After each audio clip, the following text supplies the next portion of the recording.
Okay guys, we are back with some more Monster Energy Supercross, the official video game number 2. Today, we're taking on the Easy AI, alright? That is the plan.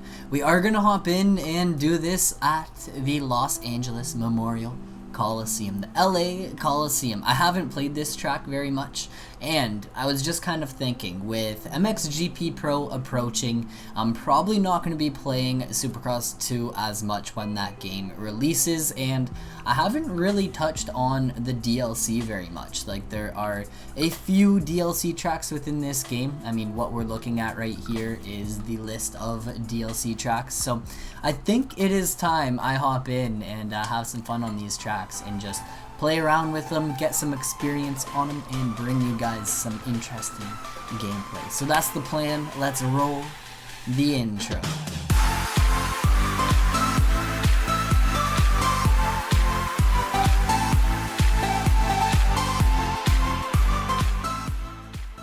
Okay, so I am going to come in here, turn the AI difficulty down to easy, or actually, let's go very easy, the easiest difficulty, and we'll put the race length up to medium, so we get a full moto in on the track and start the race. If you guys enjoy this video at any point in time, make sure to smash that thumbs up button for me. Throw any comments down below.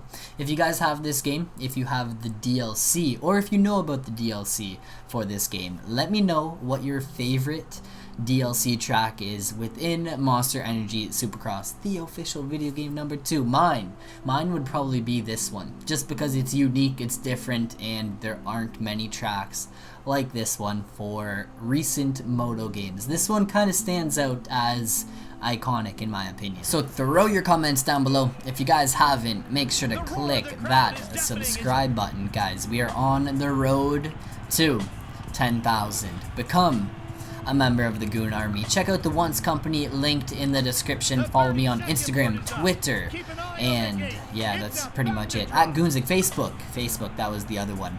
At Goonzig, just type in Goonzig, it should come up. Instagram is actually at Goonzig Productions, but just type in Goonzig and you should, oh man, ruining that start, but you should be able to find me, man. Goonzig is the alias, and I pretty much have it set up so that if you type that in across all platforms, you can find me. So, brutal. What just happened there, man? What just happened there? Brutal start. These AI are really slow, but I guess I can't say much because I'm back here with them, right? But let's get some triples in the bag and get past these guys, because that start there, man, we were going so slow. I was just like bouncing off the AI, and then yeah, I got sent into a wheelie, and I was like riding up the back of someone. I don't know who it was, but into the lead. Alright, let's go. We got 9.5 minutes to absolutely ascend it and try and, not go down, because going down will be the death of me. Now, I might do some raw clips in this video just to change it up a little bit.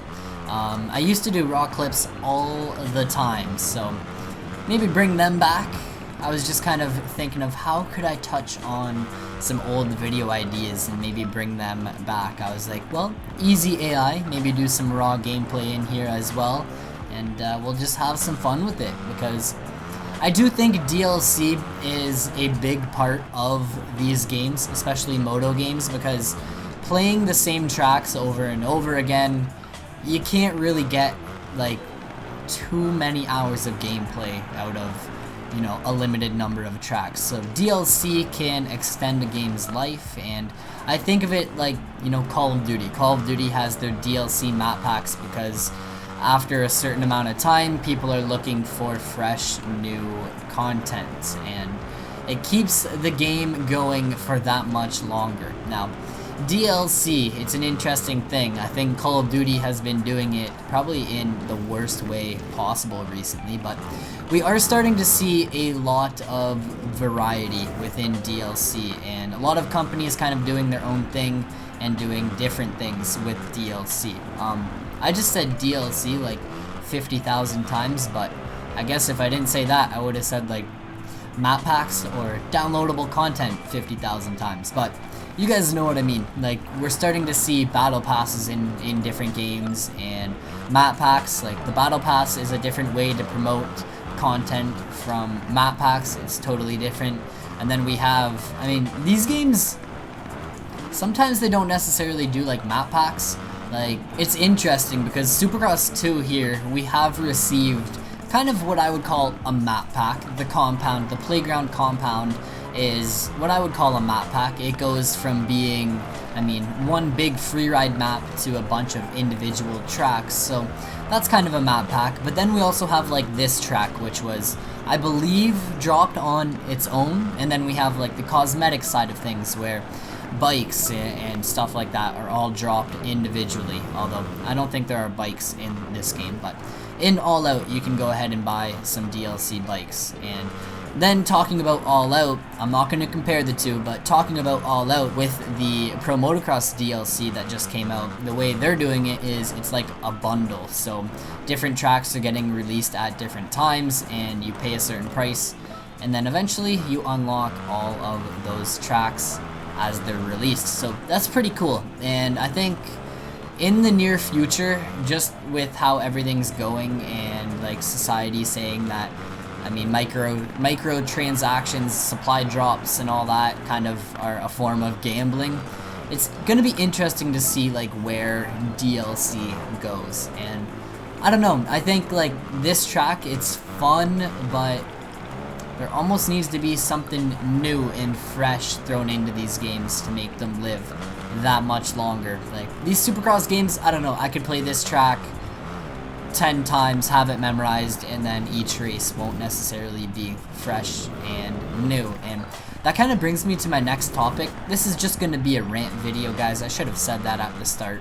Not even necessarily a rant video, but like a talk video. But if we look at a game like Call of Duty, Call of Duty releases these maps. There are, say, 10 maps at launch, 12 maps at launch, and every time you play that map, it is probably going to be a different experience with different modes. You can play different game modes, playing against different players, you can use different guns, and all sorts of things to change up the gameplay and spice it up. So every time you load in is pretty much a new, different experience. Now, here within Supercross, this is where it kind of starts to get iffy, and it's not even just Supercross, it's like all moto games. The tracks pretty much end up being the same after each race, like the lines that form. The AI pretty much ride the same on, I mean, each track from race to race. Like if I do this race again, the AI are probably going to ride fairly similar to how they're doing right now. And there's really only one thing we can do, and that's ride a dirt bike. We can hop on, I guess like changing up our guns would be like changing our bikes, but even then, for the most part, there's only, I mean, 250s and 450s in this game, so we don't have a ton of variety. And I think you guys get what I'm getting at. Like, eventually it's gonna become dry and stale and you're going to want to move on. But that is one reason why I think DLC within moto games is huge. And if I was a moto developer, I would want maybe like one track coming out every single month of the year. Like, say this game is around for 12 months before the next installment is released, have 12 tracks, or even say 8 tracks that get released throughout those 12 months. And that gives the players, the fan base, a little more variety and a little more entertainment for the remainder of the year, so that when your new game is released, everyone's like, ooh, I want to check that out, not, I'm bored of that, right? So, I don't know, maybe you could look at it the other way too and be like, I don't want to release DLC because then everyone will be bored and then everyone's gonna want to check out the new game, right? Maybe that's the logic we should be going with here, man. Marketing, it's a crazy thing. It really, really is, and it drives so many decisions. Like, there's so much that goes on behind the scenes, and you never know. Like, DLC might not exist for certain games just due to the fact that they want to drive more sales of their next game, so reduce the content in game number 1 and get more sales on game number 2 because people are expecting that fresh, new content. Yeah. But we have officially lapped the field. I don't know why I haven't been hitting that quad in that section more. Like, that was the first time I hit it there, that lap, and we have a minute and a half left.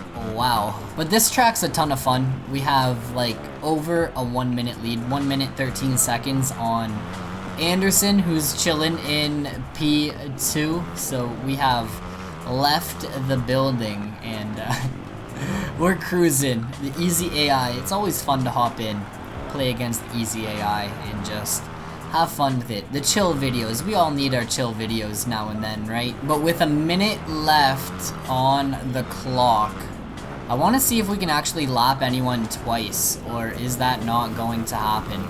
We're kind of gooning it up in this section, but let's see. Okay, double to here, jump off to here. Oh man, even there, totally gooned it up the first part of that section, and yeah, mistakes in the first part, but we still made it through the second part, which was kind of weird. I didn't expect that. Still managed to hit that quad, so I don't know why I wasn't hitting it earlier in the race. Looks like we're gaining about 10 seconds a lap on these guys, so I do not think by the time we get the checkered flag, we will have anyone lapped twice, but maybe. I just don't see anyone in the distance that, oh, with that crash, I think that definitely says, nope, no one's getting lapped twice. But we managed to make it through the whole field at least once, which is kind of cool, man. Easy AI. They're getting absolutely destroyed out here, and they're actually not that far ahead. If we somehow have a really good lap here, we might be able to catch up and put a pass in on at least one of them, which would kind of be cool, I guess. So on to the last lap we go, and we have, I don't even know who it is. Is that Barsha? Why is Barsha at the back of the pack? We are gonna end up getting a few passes in the bag. Let's go. Up over this triple, so that's 2 people that we've lapped twice. Now, no one's been lapped twice, so that kind of sucks. Right around the outside past all 3 of them. I love it, man. Down here, send it off of this jump. That's probably going to be it for lapping people twice, but once again, managed to get through the whole entire field once. We lapped. Okay, there's the 4th guy. Oh, over the bars. Man, if we can get past Politelli, he will be the 4th person that we've lapped twice, but I don't think we're gonna get him. We actually had a chance of getting Miller as well, who's right here, and that would have been 5 people, but that mistake, that crash, ruined it all. I hope you guys did enjoy this video. If you did, make sure to smash that thumbs up button for me. I will catch you guys in another video.